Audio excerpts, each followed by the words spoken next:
So, I got the new Unsearchable Riches quarterly. Thank you, Mr. Tony Nungesser, for sending it out. I moved a year ago and I didn't change my address and tried to get this Unsearchable Riches sent to me without having to do a whole new subscription. So Tony was very nice to send it my way to my new address, which is great. And as you know, I like to share writings out of the Unsearchable Riches. And I've done that over the years, a lot. And they're edifying, and they help, they build up. We each have our own individual calling when it comes to doing what we do.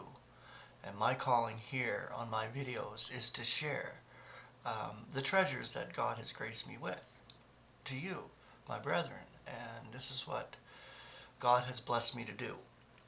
And this is why I bring it, how I bring it on my videos. You know, it's interesting because Martin pitched that yesterday for you to start a YouTube channel or something. Anybody can do it. It doesn't matter how you sound or how you look. I've said that for many years. Like, why? Look at me. I'm a prime example of God using the stupid, ignoble, etc. on videos and for sharing. And he's built this over the years. I'm up to 401 subscribers, which is surprising. I never expected to ever get that many subscribers. But it is God's work. See, we don't, like what Martin says, we just put out a message. God takes it to where he needs to take it. And we just put it out there and share the truth that God has blessed us with from a properly translated scriptures, of course. Don't worry, I got something on my nose there. But yeah, see, you know, I fumble and bumble over words lots of times. I don't look the greatest lots of times. I complain a lot lots of times, you know, different things. But I'm bringing it to you as I am and who I am. And lately, it's just been really, really tough on my job. For one thing, it's a delivery job that doesn't pay worth crap. And I'm having issues that way. Yes, I am. I do get support. Now, I got support to go down to Nebraska, and I ended up having to use it to pay my bills this month. This is how crappy this delivery job is. And I do appreciate your support. So under Show More, you'll see the link there, the PayPal link. If you want to support me, you can. It's there. And I do appreciate it because I make a very minimal living and I try to survive. And I know over the years I've kind of bellyached and went on about my financial situation a lot, but this is not something that I'm doing. I prefer to use what God has graced me with to live and to continue to be able to share with you and bring you truth. And that PayPal link is there for you to be able to support me if you want to support me. And that's why I have it there. So I do appreciate it. And I thank you for your love, your support, and the connection we have in spirit is fantastic. So do as Martin had said yesterday, start a YouTube channel. Just do it. It's easy. But a lot of you, it's not for you because you don't want to go in front of the camera. I didn't want to go in front of the camera either. And here I am. But God raised me up to do this, so that's why I'm doing it. Alright, enough of my rambling on. I am going to share something from this new quarterly edition. It's called Deliverance by Blood. In the Beloved, we are having the deliverance through His blood, the forgiveness of offenses in accord with the riches of His grace, which He lavishes on us. Ephesians 1, 7 and 8. Now, those who have the sublinear of the Concordant Greek text, which is this right here, and it's the Greek into English. You're going to get the proper words and the proper translation of the word and what it should be. Now, in this in the context in Ephesians 1, 7, and 8, we will note why the word deliverance is used. So the word deliverance is used there rather than redemption. Redemption is used in the Authorized Translation, which is a wrong word to use. Redemption or ransom is loosening. Deliverance is far more. It is from loosening. So you get the Greek elements from loosening.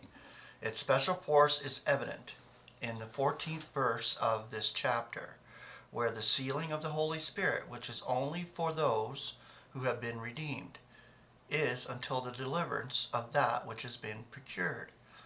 Deliverance by blood is not simply a guarantee of future good, but a present realization and enjoyment of freedom from God's indignation. It is not that we will have this, but we are having it now. We already have the deliverance right now. As members of Christ's body, we have been delivered by the blood of Christ. This word is peculiarly Paul's. Only his. He uses it 7 times out of its 10 occurrences. Deliverance is by blood and by power. It averts God's just sentence, and it rescues from the evil circumstances of human life. In Egypt, the firstborn were delivered from the death stroke of the destroying messenger by the blood of the Lamb. Exodus 12. The whole nation was delivered from the armies of Egypt by the outstretched arm of Yahweh. All Israel was shielded from the inflictions that fell on Egypt by the divine mercy alone. But if Egypt's firstborn are to be slain, justice demands that Israel's firstborn suffer a like penalty. Their only escape lay in a release acceptable to Yahweh. As the firstborn are to be delivered, a lamb is taken for each household. There was not one lamb for each person, nor yet one for the whole nation.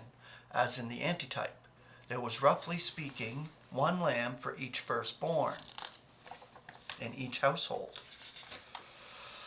So we see that the firstborn, and they alone, were delivered by the blood. They form a select company in the wilderness. No wonder that Yahweh does not wait a day before he tells them, "Hallow to me every firstborn male. It is mine." Exodus 13, 1 and 2. And no wonder that it became a statute in Israel that every firstborn animal was to be sacrificed to Yahweh. Only the firstling of an ass and the firstborn of mankind might be ransomed, and each with a lamb.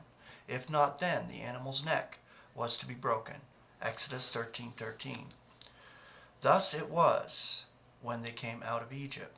But when Yahweh pitched his tent in their midst in the wilderness, the ransom of the firstborn passed over to the tribe of Levi. They were hallowed and set apart from the rest of the nation to wait on him. They were numbered by themselves. Numbers 3:12.